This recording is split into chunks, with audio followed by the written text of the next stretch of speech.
Então, essa é a questão da dona Rejane Maria Dias. Ela é de Caicó, no Rio Grande do Norte. Ela pergunta assim: meu esposo estourou os dois tímpanos. Não fala como. Queria saber se a cirurgia é a única opção para voltar a ouvir. Dependendo do lugar de onde foi a perfuração, sim. Ele precisa reconstruir esse tímpano, essa membrana precisa estar íntegra para ter uma vibração ideal. Mas é muito importante que ele observe que ele não pode molhar esse ouvido, principalmente agora, porque o tímpano, ele protege os nossos ouvidos para que a água não entre para a orelha média. Então, se ele está com os dois tímpanos perfurados, enquanto ele não fizer a cirurgia, enquanto essa pele não estiver reconstruída, ele tem que tomar muito cuidado para não entrar água no ouvido, proteger no banho, evitar mergulhar. Então, muitas pessoas esquecem disso. E aí a água entra para dentro da orelha média e a situação pode se complicar ainda mais. Causa danos mais sérios, né? Sim, eu posso ter uma infecção mais grave. Então, não. Tá com o tímpano perfurado? Não pode molhar.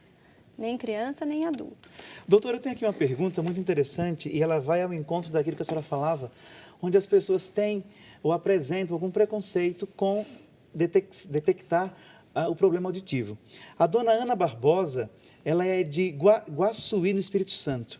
Ela diz assim: não tenho problema de surdez, mas se uma pessoa fala comigo e eu estou de lado, não consigo compreender. Se a pessoa está de frente comigo, compreendo perfeitamente. O que seria isso? Comunicar não é só ouvir, né? Quando nós nos comunicamos, a gente ouve, a gente faz leitura labial, a gente faz uma leitura até do contexto, das expressões faciais. O que acontece? Muitas vezes, quando a gente perde um pouquinho um desses sentidos, o outro fica sobrecarregado. Eu não sei, não fiz o exame dela, mas normalmente isso é uma queixa de alguém que tem uma perdinha de audição. Já existe aí um sinal. Já existe aí um sinal. Por quê? Porque aí eu estou sobrecarregando a necessidade da leitura labial. Eu preciso olhar, eu preciso fazer a leitura labial para conseguir entender. Se a pessoa virar de lado, eu não tenho mais a leitura labial, eu perdi muito. Só a minha audição não dá conta de fazer essa compreensão.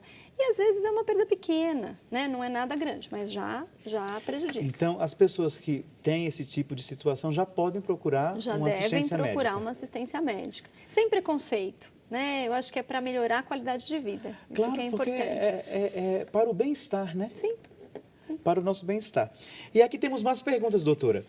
A dona Carmelita de Lemos Alves, de Araraquara, ela diz assim: gostaria de saber se existe alguma cura para quem ouve e tem dificuldade para entender. Eu tenho 80 anos. É aquilo que nós falávamos, né? A perca da audição ao longo da vida. Ao longo da vida. Quem tem dificuldade de entender já ficou muito tempo sem ouvir. E aí o cérebro foi perdendo essa capacidade de compreender. Quando a gente coloca o aparelho auditivo nessa pessoa, às vezes ela cria uma expectativa que o aparelho vai resolver todos os problemas de compreensão. Na verdade, o aparelho vai te dar o instrumento. Então, o que uma pessoa com dificuldade de compreensão tem que fazer? Primeiro, ouvir melhor. Então, colocar um aparelho auditivo para garantir a entrada. E depois fazer um treinamento auditivo, porque nós continuamos aprendendo até o fim da vida. Então, eu preciso treinar novamente esse cérebro que ficou lá esquecidinho do estímulo auditivo a ouvir melhor. E aí eu consigo melhorar a minha compreensão. Então, também não dá para apoiar tudo no aparelho auditivo. O aparelho auditivo ajuda, porém eu também preciso estar disposto a reaprender a ouvir. Doutora, a gente sabe que muitas pessoas têm esse preconceito, não é? Então se sentem muito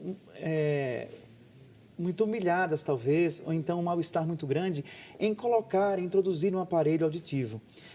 Também seria interessante fazer parcerias com outras áreas relacionadas à saúde para fazer com que essa pessoa compreenda a necessidade, por exemplo, com a psicologia?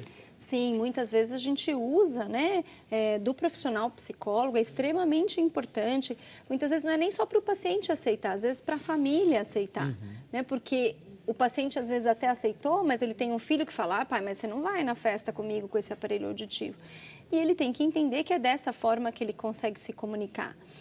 As empresas de aparelho também estão tentando tornar os aparelhos algo bonito, né? Hoje as crianças pequenas, a gente vê bebês com 2, 3 meses de idade já com aparelhos auditivos, eles podem ser coloridos, rosas para as meninas, azul para o menino. Então, a gente está tentando tirar esse estigma, né? Porque, na verdade, o óculos tem a mesma função. E hoje já é um acessório fashion que todo mundo quer usar. O aparelho auditivo pode ser bonito, pode ser invisível. Se tiver que ser visível, se ele precisar ser visível, em alguns casos eu preciso de um aparelho maior, ele não precisa ser feio. Ele pode combinar com o seu óculos, ele pode combinar com o seu cabelo. Então, muitas vezes o psicólogo entrando junto, mostrando para o paciente que é um acessório, que esse acessório vai melhorar a sua qualidade de vida, torna o nosso trabalho muito mais fácil. Abaixa o preconceito, né? Abaixa o preconceito. Que coisa boa, é isso mesmo. Aqui temos mais perguntas, agora é do Rio de Janeiro, lá de Itaboraí, é do Mário Liqueri. Ele diz assim: eu tenho 87 anos, minha audição está boa, eu ouço o que as pessoas falam, porém não consigo distinguir, compreender as palavras que falam. Então, seu Mário, o que pode estar acontecendo? Muitas vezes, uma parte da audição está boa, algumas frequências. A gente, normalmente, quando faz a avaliação auditiva, avalia desde o som mais grave, que é aquele som mais grosso, até o som mais agudo. Na maioria das vezes, eu tenho muitas frequências boas, então eu tenho essa sensação, o paciente fica com essa sensação que escuta bem, porque ele tem uma parte da audição normal. Mas se ele tiver uma perdinha em agudos, uma quedinha maior nos sons mais finos, a compreensão foge. Então, talvez não esteja tão boa assim, Se eu estou com uma dificuldade de compreensão, eu devo considerar uma perda talvez exclusiva nas frequências agudas e que precisa ser tratada. Não é porque é só no agudo que não precisa. Doutora, fala-se também sobre uma audição subnormal. O que seria uma audição subnormal e qual a diferença da subnormal para a normal? Então, existe um erro nessa colocação, por quê? Porque as pessoas até comparam com a visão subnormal. Quando eu tenho um paciente com uma visão subnormal, ele quase não enxerga nada. Então, a gente tem evitado usar essa audição subnormal porque para nós seria exatamente o contrário, seria uma perda mínima. E esse termo talvez fosse mais interessante. Falar que o paciente tem uma perda mínima significa que é uma perda muito pequenininha. É uma perda, por exemplo, só no agudo, em uma ou duas frequências.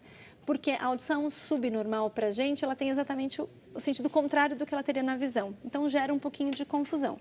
O ideal para você determinar a perda não é nem subnormal ou porcentagem. Eu tenho 40% de perda, isso também não é adequado.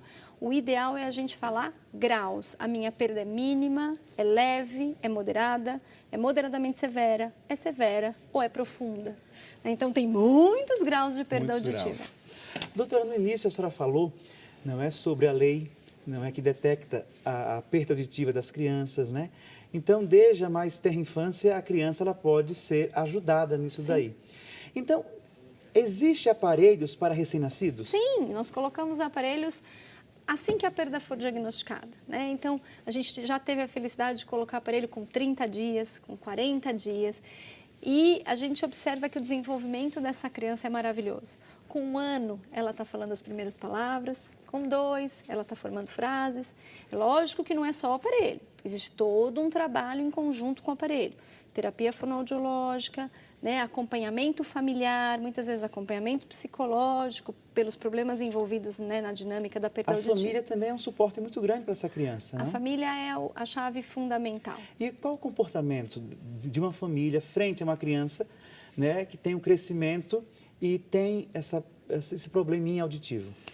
Existe uma tendência a uma negação, primeiro, muito grande, principalmente na maternidade, por exemplo. Você vê seu bebezinho completamente normal aos seus olhos e alguém lhe diz que ele tem uma perda auditiva. Então, existe primeiro uma tendência à negação. Mas é só quando a família engaja no problema, percebe que sem a ajuda dela nada vai acontecer, que o tratamento flui.